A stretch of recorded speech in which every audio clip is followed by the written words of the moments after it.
Good morning, sir. How are you? Good morning. How are you? Welcome to the show. I thank you for coming. It is a pleasure having you. While I said this about the free the hostage, here is what the president said yesterday. My administration is working around the clock to free the remaining hostages, just as we have freed hostages already. And here with us today is Hirsch Goldberg Poland, and he is not here with us, but he's still being held by Hamas.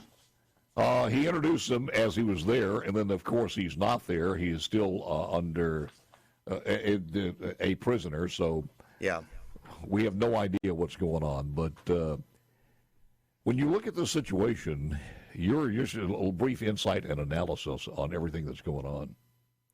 Sure. Yeah, it's a really difficult and horrific situation that we're seeing unfolding in the Middle East.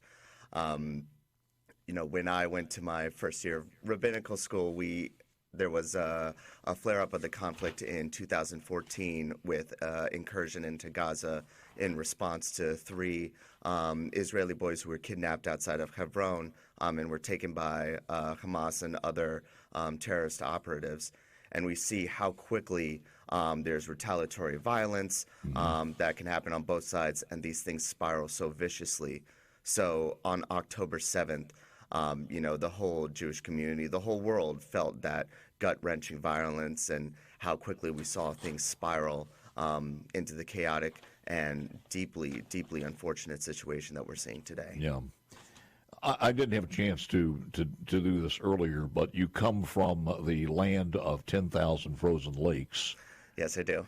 To the land of the Earth's purest humidity. Mm-hmm. And congratulations for surviving since, when was it, 2019? Yeah, July 2019. So it is good. It is good to have you. You're 2019. You've been here to the point where if you go back and visit the family, they detect a little bit of an accent change in certain words. Maybe, and I've said y'all here and there a couple of times. So. Yes. Rabbi, are you taken aback by how strong this is with the media backing as far as some of the protests in the major universities out there? I guess, having seen the way that the conflict is covered before, I'm not surprised exactly at all the media coverage.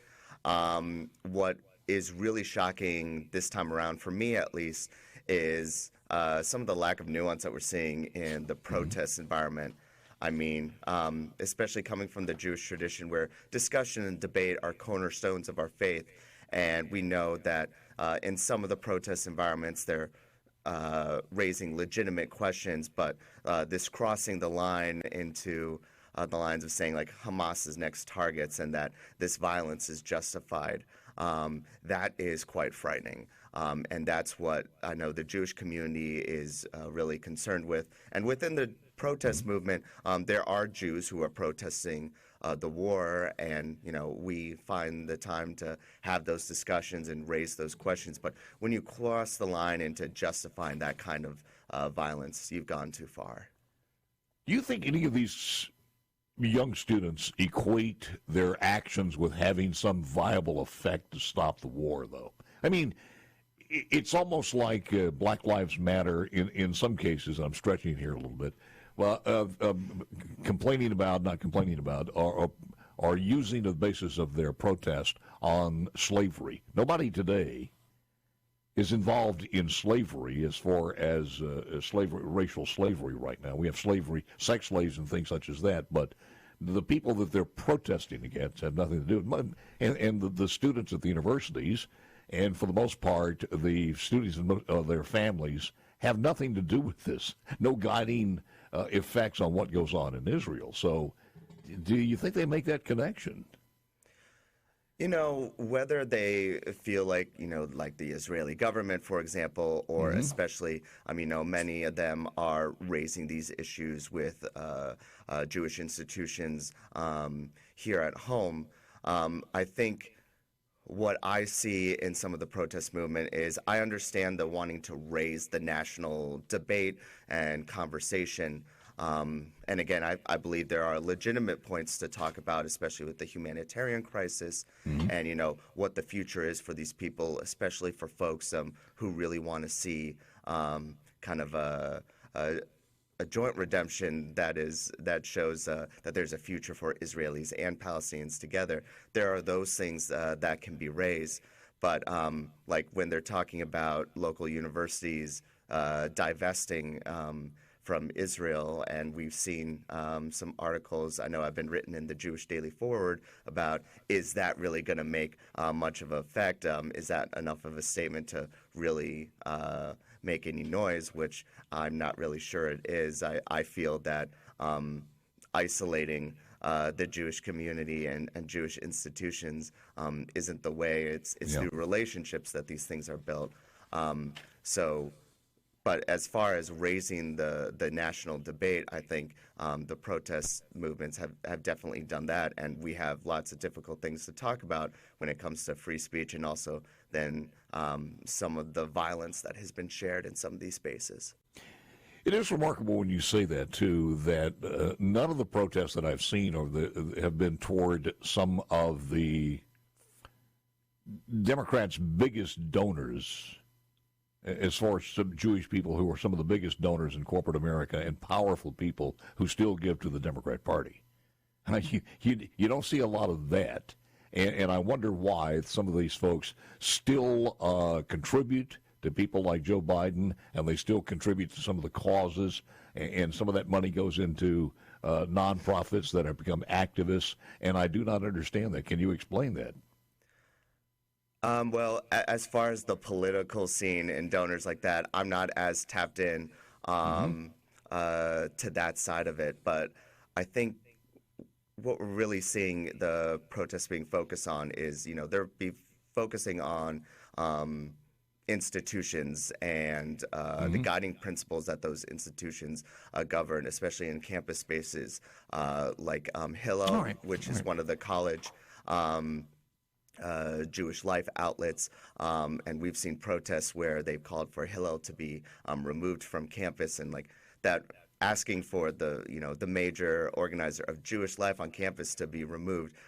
That's definitely problematic, and I think there's a lot of as what I'm seeing in the Democratic Party. There is a lot of internal tension about how that is playing out.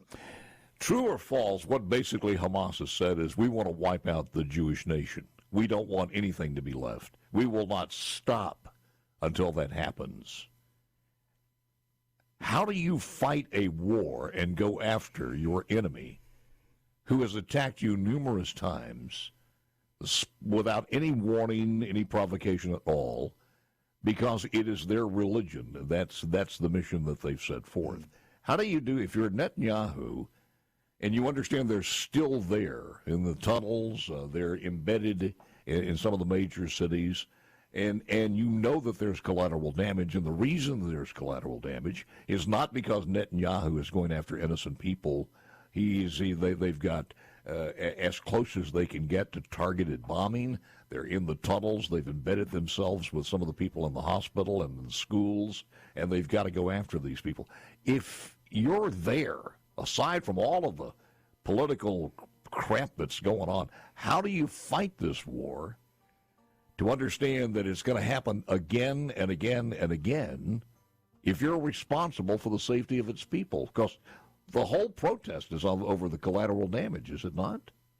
Right. Well, some of it is definitely over the collateral damage, but it's also about, U.S. support for Israel, about going back all the way to Israel's history and looking at how the state was founded and how. All right, we got to break coming up, but I want to ask you, why is that wrong that the U.S. is supporting Israel if there is another narrative out there that it is? When we come back, get to it. Back to Rabbi Joseph Rosen. Here's my quote of the day: to declare that in the administration of criminal law, the end justifies the means. To declare that the government may commit crimes in order to secure conviction of a private criminal would bring terrible retribution. Justice Louis D. Brandeis. Does that have special meaning for you, or is that... Well, I did attend the school that was his namesake, so... Yeah. There you go. There you go. I do want to ask you this, because let's see, in the narrative of land ownership, and there's a lot of people who don't understand, don't even care about getting into the history of of Israel. But somebody said something in one of the interviews we played, and it's been quite a while ago, and it stuck with me, because I think it's an easy thing as an analogy to give to people just coming into wanting some of this knowledge on the history, and is that the Israelites would be the Native Americans as far as the ownership of the land from the river to the sea. They would be akin to our Native Americans. They were there first. Is that an accurate statement? I wouldn't say that's quite accurate. Really, it was the Canaanites who were there, who, we read in Genesis 12 when Abraham is tasked by God to go to the land. He says to the land of Canaan, and notes that the Canaanites are living there. And we know that the Canaanites are related to the eventual Israelite community, as well as having some connection also to the Palestinians, the Arabs that would find themselves there as well. So that conversation can be really tricky because it's hard to really pinpoint one people as having ownership. And so we kind of have to accept like the relationships between the peoples. The Canaanites who were there, the Israelites who developed a kingdom there, and then after the Israelite nation is gone, when the Arab world is expanding and Arabs are settling into the land, and Islam is growing across the region. And we're looking at a piece of land in history. I mean, within the Bible, I can't even tell you exactly how many times Jerusalem changes hands. And we have other empires either coming down from the north and trying to take on Egypt, or vice versa, Egypt going north. So so all of a sudden a nightmare happens and you're in charge, not Netanyahu. What do? Do you try to fashion some peace accord? You know that's not going to happen when the other side basically says, no, we don't want peace, we want you to die. What do? Do you stop it there and then wait for the next one to happen? Well, I think the spot that Israel is now is certainly it has been a catch-22 since October 7th because I believe Israel has the right to defend herself, as every sovereign nation does. But at the same time, where I saw it was an NPR post the other day when the Rafah incursion kind of started to elevate, and it was a Palestinian woman and pointing to the sky and saying, the Israelis are bombing us from above, and Hamas is underground in their tunnels, and we're the only ones suffering right now. And so it's this horrible decision where Israel wants to respond to defend itself, but the way that Hamas has abandoned themselves in Gaza, intentionally almost putting their people in harm's way, that makes that choice so difficult. I would, my idealism really wants me to go back to my convictions of believing in shared redemptive peace for all peoples. And it's my Zionism, my belief in Jewish self-determination that actually guides my belief that the ideal solution to this conflict is that the Palestinians can have their own self-determination, and we create borders and rules of making sure that harm isn't happening across those borders. But what happened on October 7th seems to have set us back so many decades, where the 80s and 90s had looked a little bit promising that maybe things were going to change. And now those tables have unfortunately turned. And who was responsible for the October 7th? Hamas is definitely responsible for perpetuating those atrocities. And at the same time, a lot of Israelis are very frustrated with the Netanyahu government for, at that time, there was internal conflict within Israel over the judicial reforms. And a lot of folks are frustrated that what was going on with Netanyahu's current government. What does this say, Rabbi? In the story this morning and yesterday, and I saw this, that one of the guys who's known as a butcher was just killed in that helicopter crash. May have been an accident from Iran. And the United Nations is flying the flags at half-staff in honor of this guy. What the heck does that say about the UN?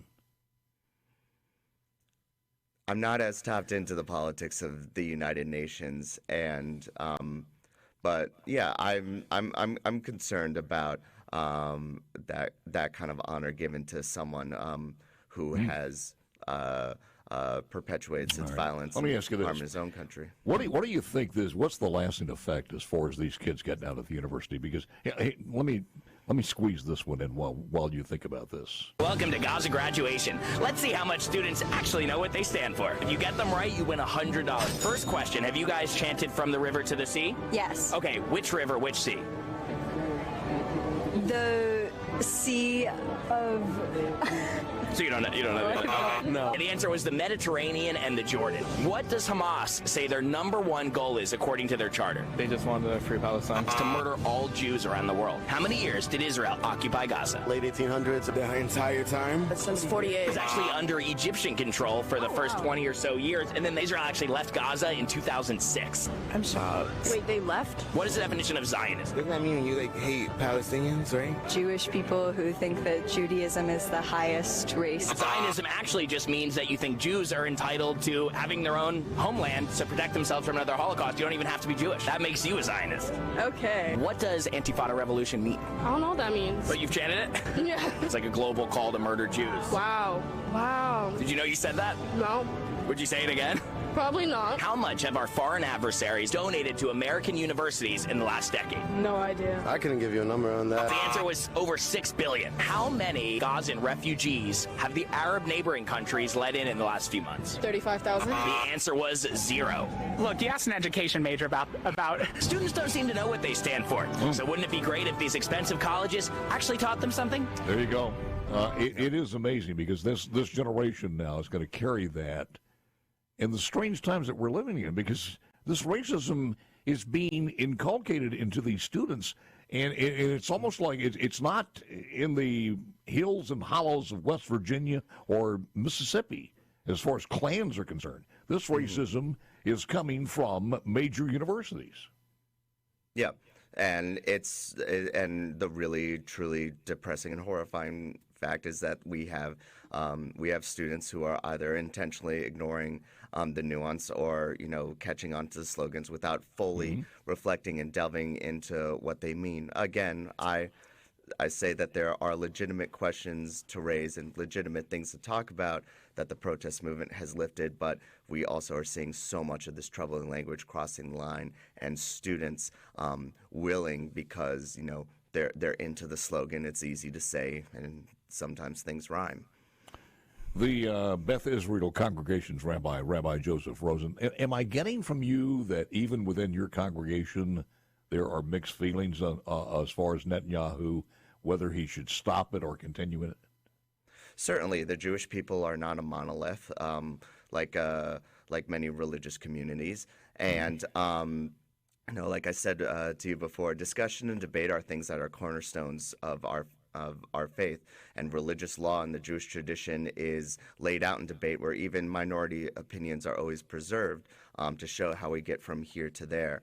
And so what's been important for us is to find space within the congregations for people to share their viewpoints and also to share, their validating experience of what causes them to believe what they believe and what have been their experiences and what have they seen and been affected by the conflict. We have several families with connections in Israel. I have extended family in Israel as well.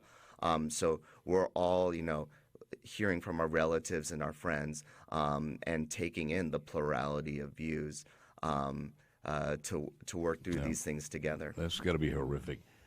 I have one more question for you, and the question when we come back in the final segment is that political ideology, the way it falls one way or the other, is that along an age line? In other words, the younger people think a little bit differently than the older members of the congregation. Final question for Rabbi Joseph Rosen. Coming up next, he's from Beth Israel Congregation, Andy Gibson, I understand he's bringing a couple of horses and rodeo guys with him. It's coming up at 8:05, so stand by for that in just a few moments. But, you know, looking back on this one, and I know you grew up in Minnesota, and a lot of people don't know this about Mississippi, but the Mississippi Delta, where I grew up, was a melting pot of Jewish, Italian, black, Chinese, Lebanese. I mean, it people don't understand that in other parts of the country, but so many different immigrants there, and it was a wonderful place to grow up because you learn so much. Yeah. So I look at this thing kind of in a skewed way that that some people might not. When you're from the Delta and you grow up like that, it is a heck of a learning experience. I do want to ask you though, is that narrative or that political ideology kind of skewed as far as demos, young to old, and they think differently in your congregation? That's definitely a major contributing factor because, you know, I was at the Central Conference of America Rabbis convention in Philadelphia earlier this year, and we had one of the psychologists who works with the movement was speaking to us about, you know, demographic shifts in our congregations, and when talking about the age line, you know, like my parents' generation and older, knowing Israel in the more vulnerable place, the young nation still struggling to get its foothold, versus in my generation where really we've kind of seen Israel almost in superpower status. Like for example, even with the horrific atrocities that were committed on October 7th, Israel was able to eventually respond and push back quite forcefully. And I remember feeling when I was watching the news that I didn't feel afraid that Israel wasn't going to be able to do that. And so that demographic line there between ages is definitely affecting the way that younger generations are definitely seeing a lot of discontent because they know Israel as the superpower and not always as familiar with its beginnings. As the rabbi there, and I know at the ground level, do you think this is getting back in a negative way to some of the kids, and I mean younger kids in K through 12 for the most part, or maybe even some college students that you know? Are they having here in Mississippi some negative feedback from that and beginning to feel this? Certainly my students who I know are using lots of social media are seeing that. And anti-Semitism on social media? Anti-Semitism on social media. Coming from classmates or coming from outside the state? Well, coming from, you know, what they're seeing on TikTok or on Instagram or on Facebook, and so much deliberate misinformation on kind of like both sides of the conflict. So like there are all kinds of clips because it's so easy to make a quick 20, 30-second thing saying like, oh, let me break it down to you real quick, and now you can be angry and agitated and move on with your day. And you can't get any of the nuance or the real a real feeling of empathizing with what's going on over there in 30 seconds.